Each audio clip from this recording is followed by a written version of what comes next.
하루에도 몇 번씩 우리는 지갑을 열어볼 일이 생깁니다.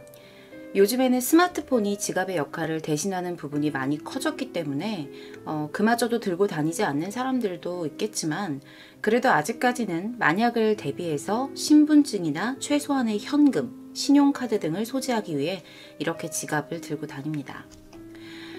그런 여러분들의 지갑 속에는 혹시 누군가의 사진이 끼워져 있나요?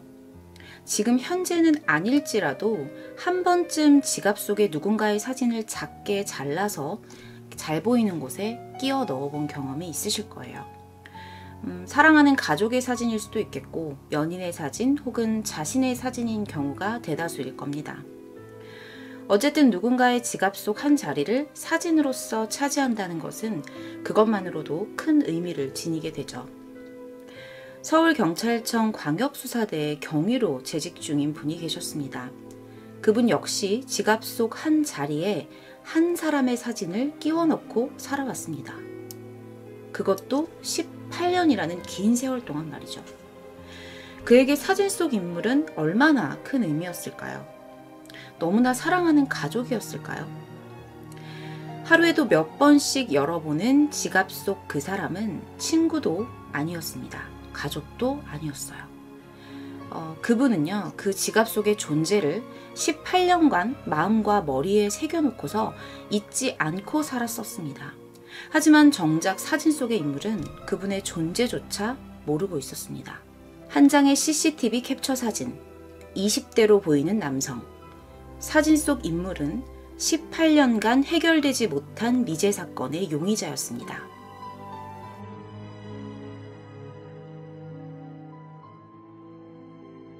사건은 20년 전인 1998년에 발생했습니다.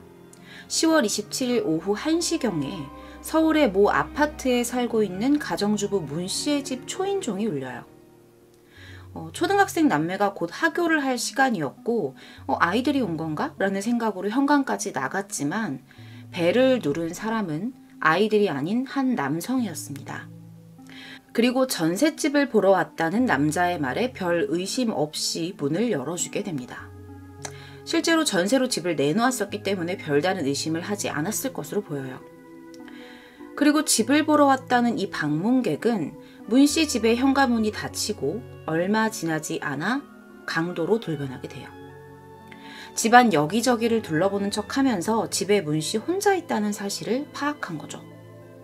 단 둘이 있는 집에서 순식간에 흉악범으로 돌변한 이 남성은 미리 준비했다는 듯이 문 씨를 결박하고 성폭행했습니다.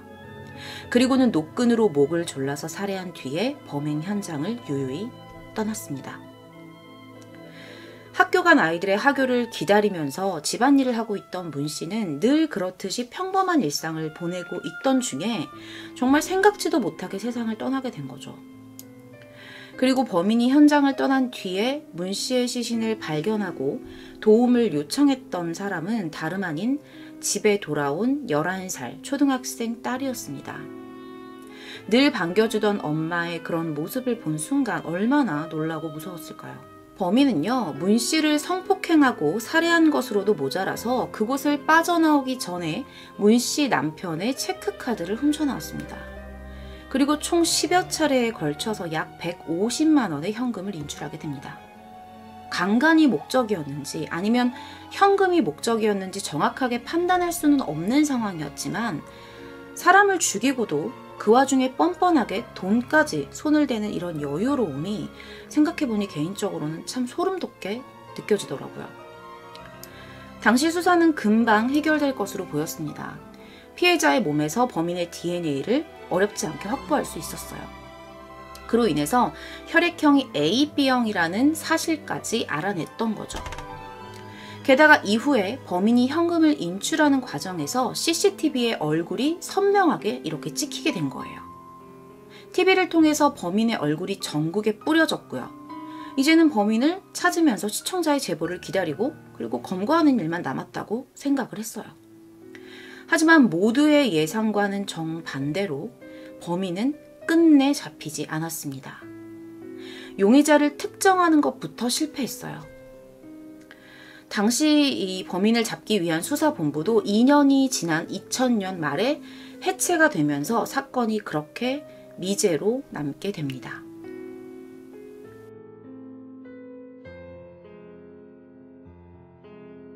그럼에도 불구하고 이 사건이 결국 해결이 된 것은요, 한 경위의 집념과 의지 덕분이었습니다. 앞서 오프닝에서 말씀드렸던 그 18년간 이렇게 지갑 속에 범인의 CCTV 사진을 넣어 다녔다는 그 김경희라는 분의 사건에 대한 끝없는 의지 때문이었죠. 이 김경희는요, 1998년 당시 수사본부의 막내였다고 합니다. 하지만 본부가 해체가 되고 범인의 얼굴과 DNA 자료까지 있었음에도 이 사건이 미제로 남는 게 상당히 마음에 걸렸던 거예요. 경찰 생활을 하는 내내. 언젠간 잡겠다. 내가 언젠간 내 손으로 얘를 잡겠다라는 의지로 보낸 세월이 흐르고 흘러서 18년이라는 긴 시간이 되어버렸던 거죠. 그러던 중에 2010년 성폭력 범죄의 처벌 등에 관한 특례법이 제정이 되면서 기존의 15년이었던 강간살인의 공소시효가 과학적 증거가 있을 시에 10년이 더 연장이 되게 돼요. 당연히 18년 전에 비해 범죄자의 DNA에 관한 데이터도 상당히 많이 보관되어 있는 상태였기 때문에 마음먹고 잡으려고 하면 충분히 범인을 검거할 수 있었습니다. 더군다나 당시 범인의 DNA를 확보하고 있는 상태였기 때문에 공소시효 또한 충분했습니다. 당시 범인이 20대로 추정이 되었었죠. 그걸 계산을 한번 해보면 약 1965년부터 1975년생 가운데 비슷한 수법의 전과자가 있을 거다라고 생각을 하고 조사를 했는데 8,000명이 간추려져요. 그리고 그 중에서 혈액형이 AB형이었던 사람들만 분류를 했더니 125명으로 확 좁혀집니다. 그리고 나서 그 125명의 얼굴을 당시 사진과 하나하나 다 비교를 하기 시작해요. 그래서 그 중에 가장 많이 닮아 보이는 사람을 골라냅니다. 45세 남성 O씨였어요. 전과 조회를 해봤어요. 했더니 성폭행 전과가 없었어요. 없지만 18년이 지난 후에도 흑백 사진과 상당히 많이 닮아 있었기 때문에 이 사람에게 좀 집중을 하고 추적을 하기 시작했습니다. 그가 18년 전 사건의 범인인지 아닌지를 정확하게 판단해줄 단서는 오직 DNA 하나뿐이었어요. 그래서 그의 거주지에서 잠복을 하기 시작합니다. 어떻게든 DNA를 채취를 해야만 했죠. 그래야지 범인이 맞는지 아닌지를 확인할 수 있으니까요. 그리고 오랜 기다림 끝에 O씨가 창문 밖으로 던진 담배꽁초 하나를 확보하게 됩니다. 그 담배꽁초에서 얻어낸 DNA, 결과는 18년 전 사건의 범인 DNA와 일치했어요. 결국 1998년에 벌어진 끔찍한 사건의 진범이 2016년 11월 18일에 검거된 거죠. 범인 O씨는 겉보기에는 너무 평범한 한 가정의 가장으로 살아오고 있었습니다. 아이도 있었어요. 18년간 그는 어떻게 살아왔을까요? 가정을 꾸리면서 단 한 번이라도 자신의 과거 죄에 대해서 뉘우치고 또 변화되어 살아가고 있었을까요? 그렇지 않았어요. 18년 동안 그가 살아온 삶은 청소년 성매매 알선, 여성을 상대로 한 3번의 특수강도 전력이 전부였습니다.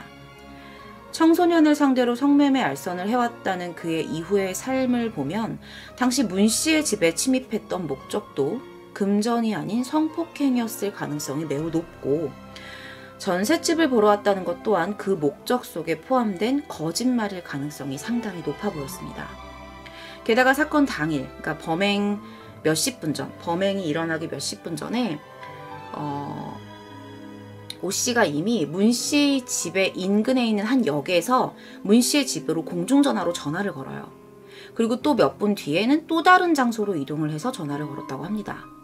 이렇게 2차례에 걸쳐서 서로 다른 장소에서 전화를 건 행동의 이유를 생각을 한번 해보면 문 씨의 집에 다른 사람이 전화를 받지 않는지, 그러니까 집에 문 씨 혼자 있는지 이것을 확인하기 위해서는 아닐까라는 생각도 해봤습니다. 그리고 자신이 차후에 문 씨의 집 벨을 누르더라도 불과 몇 분 전에 통화를 했던 사람이라고 하면 크게 의심받지 않을 것이라는 생각을 했을지도 모른다는 생각을 해봤습니다. 또한 휴대폰을 가지고 있었음에도 불구하고 굳이 공중전화를 이용했다는 점은 이 범행이 계획적일 가능성이 높다. 전화를 건 이유가 범행을 위한 것이었을 가능성이 높다. 추적을 피하기 위해서. 이렇게 판단할 만했죠. 하지만 오 씨는 법원에서 자신의 범행이 우발적이었다고 주장을 합니다. 그날 문 씨에게 보증금을 좀 깎아줄 수 없겠냐라고 물어봤는데 그때 문 씨가 이렇게 말을 했다는 거예요. 보증금도 없이 집을 보러 다니냐. 이렇게 좀 자기의 자존심을 상하게 말을 했다는 거죠. 그 말을 듣고 화가 나서 우발적으로 저지른 범죄라는 거예요. 정말 우발적이었다면 자신의 행동 자체에 스스로 놀라서 빨리 자리에서 도망을 쳐버리거나 혹은 겁이 나서 자수를 하지 않았을까요? 오 씨는 우발적으로 그녀를 때렸고 그녀가 쓰러지자 강간을 했다는 앞뒤도 안 맞고 이해하기 힘든 말들을 늘어놓았습니다. 거기다 돈까지 인출을 했잖아요. 우발적으로 사람을 죽였다면 이런 여유가 어디서 나올까요?